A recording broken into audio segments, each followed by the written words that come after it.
Hello, my name is Jamisha Red, and today I'm going to be speaking on three religions. The first religion that I'm going to be speaking about is the non-religion, or like people like to say, atheists.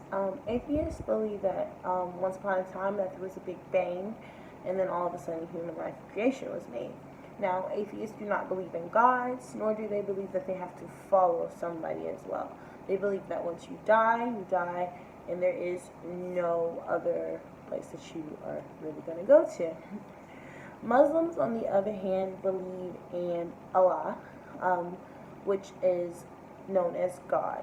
They do believe in to submit and obey, and they believe in spreading the word of Allah.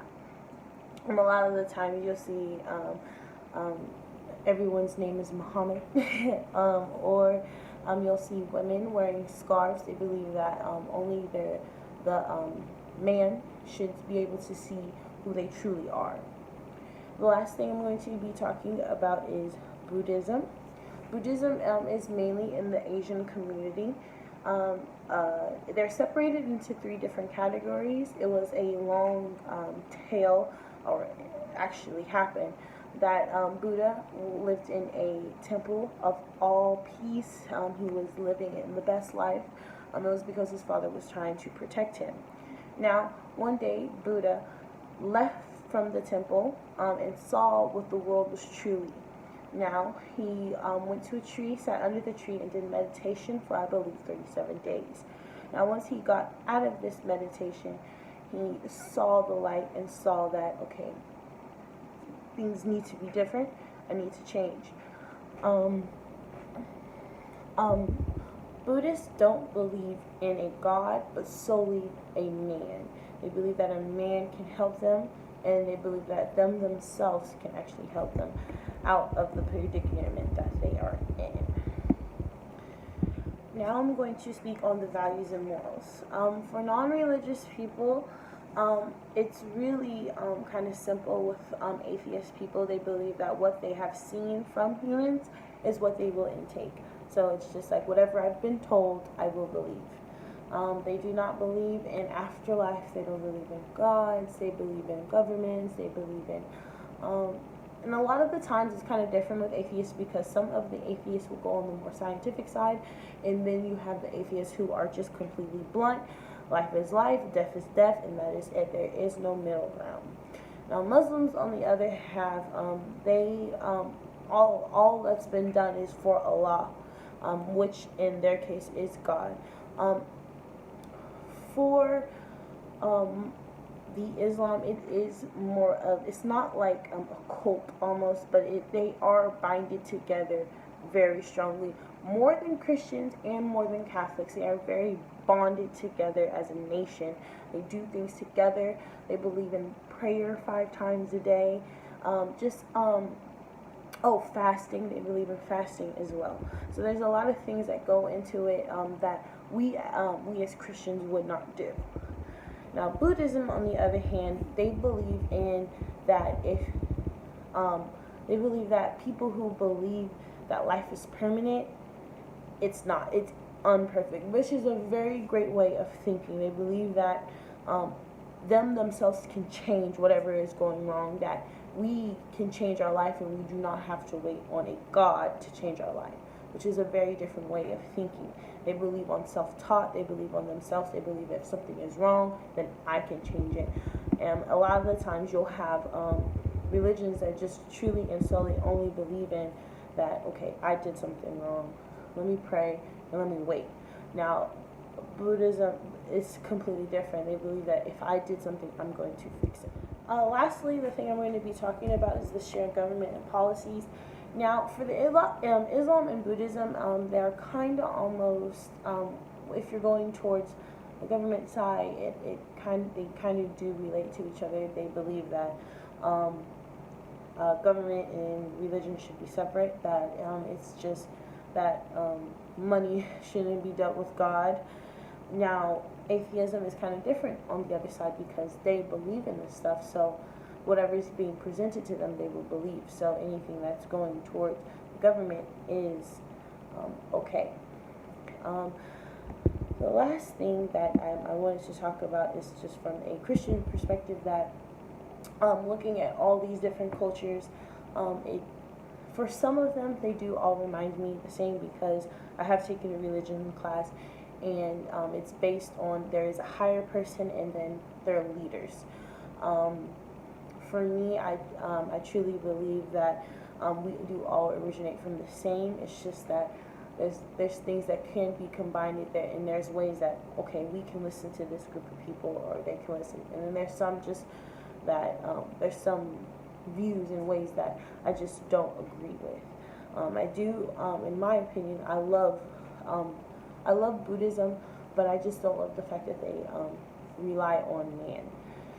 And then for atheism, I do not believe in atheism at all, but I do understand that some people just go through things that just kind of turns their head around to thinking, okay, I can believe in something. Because to me, atheism is not believing in anything, but for them, they believe in, why do I have to believe?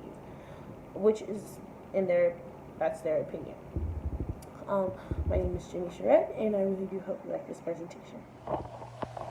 Hi, my name is Grayson Hall. I'm going to pick up where Jamisha left off. So I'm going to talk about corporate social responsibility. I'm going to talk about culture, and I'm going to talk about leadership.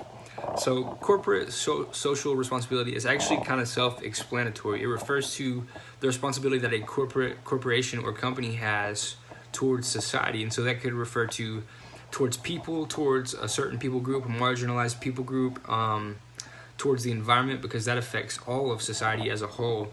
And so things like that.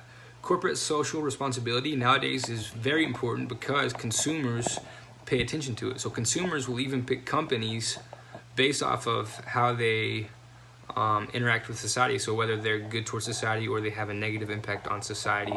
And actually, if a company has a negative impact on society, there are a lot of consumers who won't even use that company. And so in relation to the three groups we've been talking about, non-religious people, people who practice Islam or Muslims, and Buddhism, I'm kind of going to relate these subjects to that again, as Jamisha has been doing. So when it comes to non-religious people, they don't have a straight across foundation for morality, not for all of them. Most non-religious people do practice some sort of morality. Not to say that they have no morality, but they just have no baseline to base it off of. So that being said, it may be a little less likely that they would be responsible towards society, but most likely they're gonna do just as good as anybody about being responsible towards society and taking care of the environment, things like that. Islam. So Islam has a very strong moral code. They are not only good to each other, but they are good to plants, animals, the environment, all things like that. That's all a part of Islam.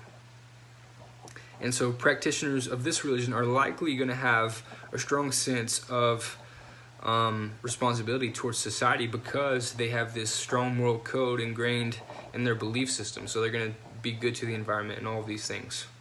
Buddhism actually also has a strong moral code.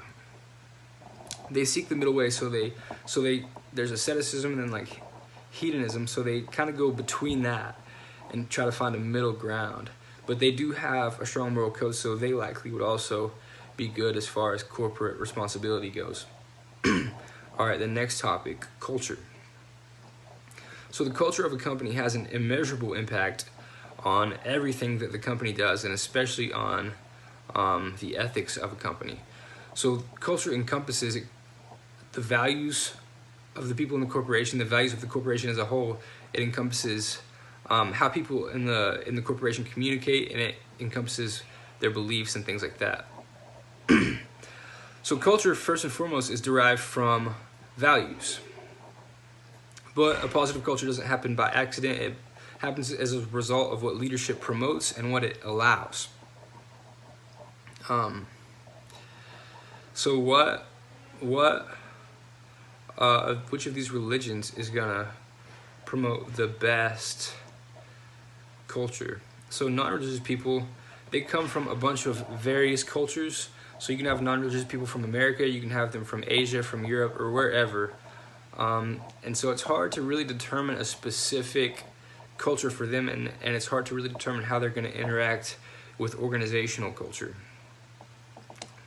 It's kind of hard to say. Islam, Muslims have a very rich culture, and they're very diverse. They are very moral people, as we said earlier. They have a high moral code, so likely they're going to have strong character. They're going to have good integrity. So they're probably going to have a positive impact on the culture of the organization. Buddhism, they value virtues such as generosity, moral conduct, and patience. So once again, they have a high moral code, and so they likely are going to have a positive influence on the culture. Finally, leadership. So John C. Maxwell, kind of the leadership guru, he is quoted as saying, "Everything rises and falls on leadership." And this explains a lot, because this is the truth. If the leadership doesn't give good direction, good vision, then the company's gonna go down with the leadership. If they do provide good vision, then the company can succeed. So Patrick Lencioni, he identifies three characteristics of a good leader, and those are humble, hungry, and smart. And so once again, non-religious people, it's going to be hard to tell which of these characteristics they possess and in what order and in what amount. So they're going to be about equal, we're going to say, with just anybody. As far as Muslims go, like we said, they have a very strong moral code. They value humility. So as far as the humble part goes, they're going to be very humble people. Hungry, that's probably going to vary from individual to individual. And smart, that also is going to vary from individual to individual. Buddhism, from a theoretical standpoint, it seems that they would work very good in corporate culture and in a leadership position within corporate culture. They value things like generosity, moral conduct, diligence, and wisdom. And if you pay attention, this is very close to the humble, hungry, and smart. So you would think that it would be very close. But because Buddhists don't value material possessions, it's hard to see that a Buddhist would be in a leadership position in a corporation that's very consumeristic. And so I don't know how exactly that would mix. It would be quite the balancing act. All right, thank you all.